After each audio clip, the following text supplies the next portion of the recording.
Jeff Pidwell, WPSD. Matt, from your perspective, how are your guys health-wise? KJ with the fall last night, Juice with the cramps, and Carter obviously with the ankle injury.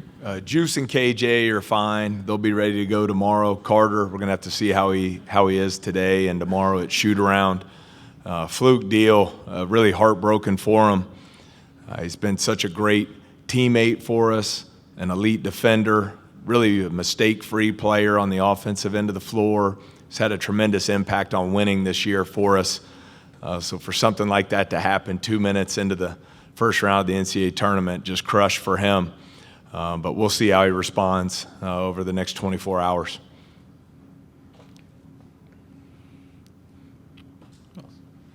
Right here. Coach, Jess Todd, KFAS. KJ, Tevin, and Juice all talking about how big the bench is, just contributions on the court, also the support they get when they're not on the court cheering the team on. How big is it from your perspective for that? And to have somebody like DJ fouls out, he still has a huge contribution from the bench, cheering everybody on, gets on the chairs at the end of the game, riling the crowd up.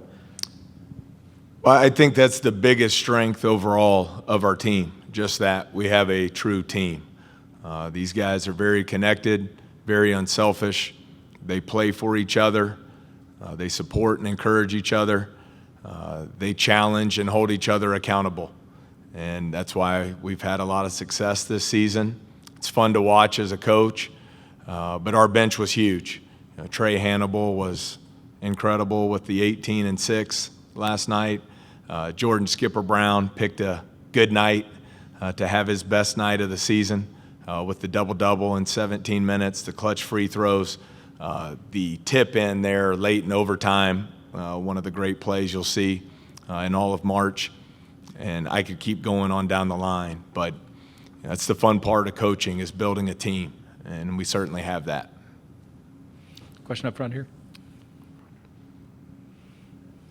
Kyle Tucker, the Athletic. This is probably a secret you don't want to give away, but I wonder, what is the secret to identifying guys who major conference schools don't want, but by the time you're done with them, they could play at every one of those places? Well, we definitely have been blessed to have some elite players, not just in our league, but in all of college basketball over the last decade. It would be a long answer, but I think you have to start with finding guys who absolutely love to play and love to compete and are driven to become the best player they're capable of being. Of course, there has to be some talent, size, skill set, hopefully basketball IQ and all those things. But I think when you start looking at all the rankings and the recruiting stars and all those things, usually toughness, heart, love of the game, desire to become an elite player, those things aren't often factored in to those rankings. So we try to work extremely hard to identify those traits that we feel impact winning. Question in the back right there. Yeah, Harry Schrader, Valley Hoops Insider. Matt, what do you know? I mean, you said last night St. Peter's is good at defense. What more do you know about them now? Well, I think they're fantastic.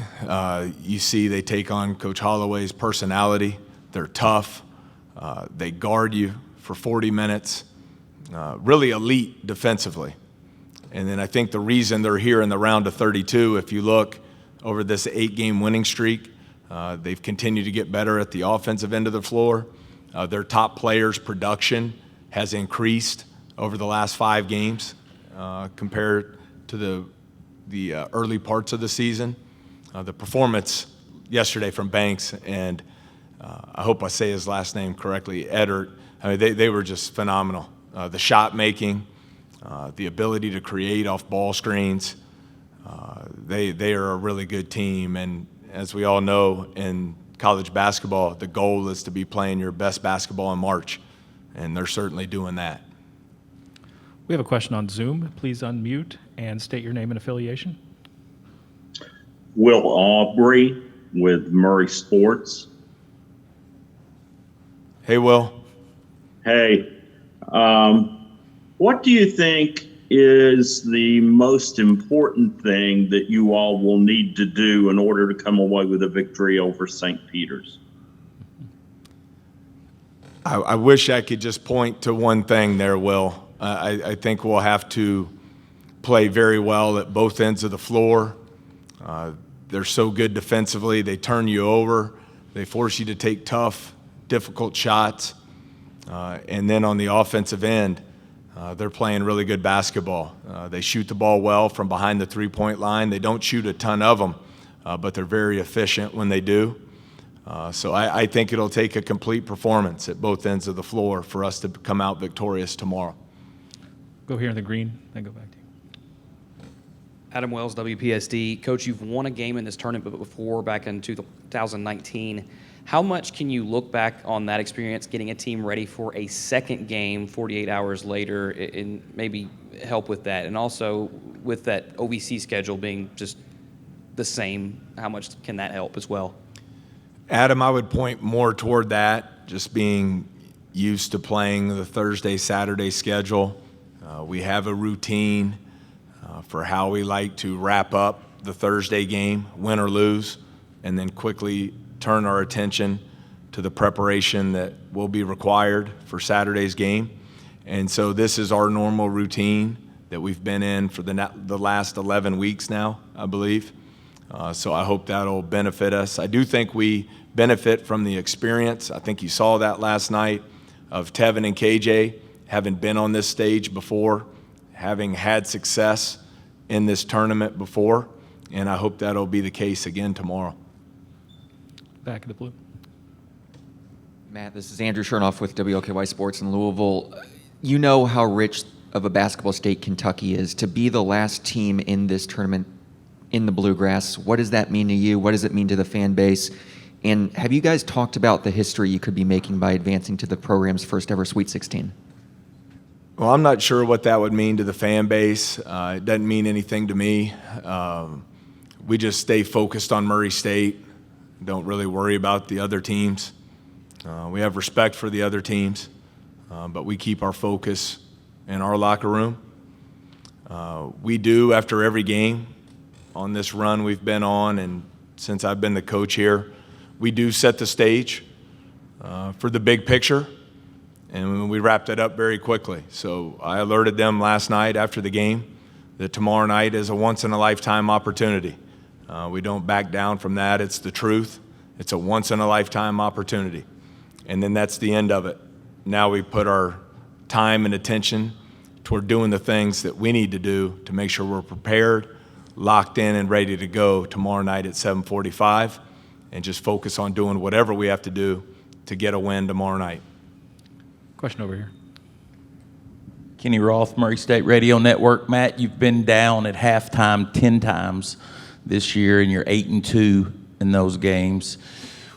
What's the secret sauce to be able to get your team to come back and play differently in the second half?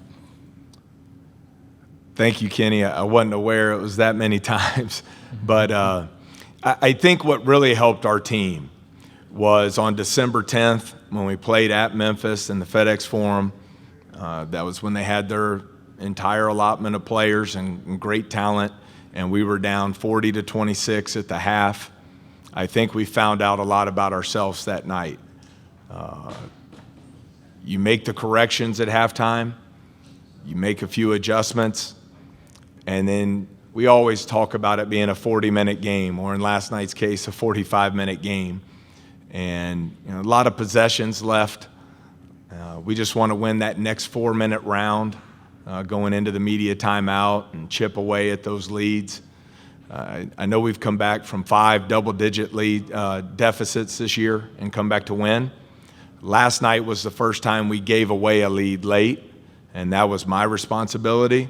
But our players found another way to win a game. And when all the momentum was with San Francisco in the overtime period, and Bouye was putting on one of the great performances in the history of this tournament, our guys responded every possession and executed incredibly well at the offensive end. So overall, Kenny, I think we just try and put our focus on doing the things that it takes to win and not getting caught up in all the noise and all the other things going on with the game. Any other questions, Coach McMahon? Yep, go ahead. Hey, Coach, Kevin Sweeney from Sports Illustrated. I think on Wednesday you said that one of the critical things was for this team's growth was getting back to getting elite point guard play at Murray State with Juice. I'm wondering if you can elaborate on what in particular he has grown and how he has grown into the player he's become this season and why it's keyed your success so much. I think it starts when you start talking about elite point guard plays. Elite point guard play with a mindset. And I think there's been great growth and maturity there. There's an all-in buy-in to the program. And it wasn't his fault last year. We didn't get to coach him. We didn't have summer workouts. We missed a month of practice during the season. So it wasn't his fault. But from the first day of spring workouts, I believe this, he's outworked every player in America. He's lived in our practice facility. He's studied film. We've been able to build a good relationship. I think that relationship between the head coach and the point guard is just critical because, as I told you on Wednesday, they see things out there on the floor that the coaches might not see. And so there has to be a good relationship to communicate that. But for him specifically, he's different from a size standpoint from the other elite point guards we've had in recent years, but he's as good an athlete as there is out there. He's explosive. He's tough as nails, as you saw last night. He can really shoot the ball from three, and he's become really hard to guard in our ball screen offense because he can get all the way to the basket. I think you saw his change of speed, change of direction, his little floaters he was able to make in the lane last night, and then he delivers in the big moments. So I know that's a long answer, but I think those are what you look for in a great point guard. Question in the back right there. Matt, Deontay Bostic played 50 minutes this year against Division I competition, and then last night on the biggest stage gave you 8 of the most important minutes of his life. I guess just if you can speak to his not shying away from the moment and being able to contribute in when he was needed most. Jeff, number one, I'm extremely proud of him. I understand what has gone on with his minutes this year is difficult. He started a lot of games for us a year ago and has not been in the rotation the majority of conference play and on into the postseason. So I think it really speaks to his character. He's worked hard. He's still in the breakfast club in the morning at the practice facility working and getting better and making sure he's ready when his opportunity comes. And I thought he was fantastic last night. He did a good job taking care of the basketball. He defended really well against a terrific backcourt from San Francisco. He's a really good player, and I think he's going to need to be ready to go tomorrow night against St. Peter's. Question right there in the back. Matt, you told me the other day that character is the price of admission for the team, and you have all these guys that want to take the big shot. They, in the moment, they want it. That's a unique quality, isn't it? I think it's an important quality, and we've been blessed. We have relentless competitors. We have guys who, as you know, Harry, we have 3 guys who have gone over 30 points in a game this season. We have 4 who have gone over 20. Last night we had 5 guys in double figures on the biggest stage in college basketball. So we have really good players, and that's great. But I always put the asterisk next to that. We have really good players who are bought into the culture of the program and who are unselfish and tough, and all they care about doing is winning. And that's why we've had the success that we've had this year. Coach, thank you. Good luck tomorrow. All right, thank you. Go Racers.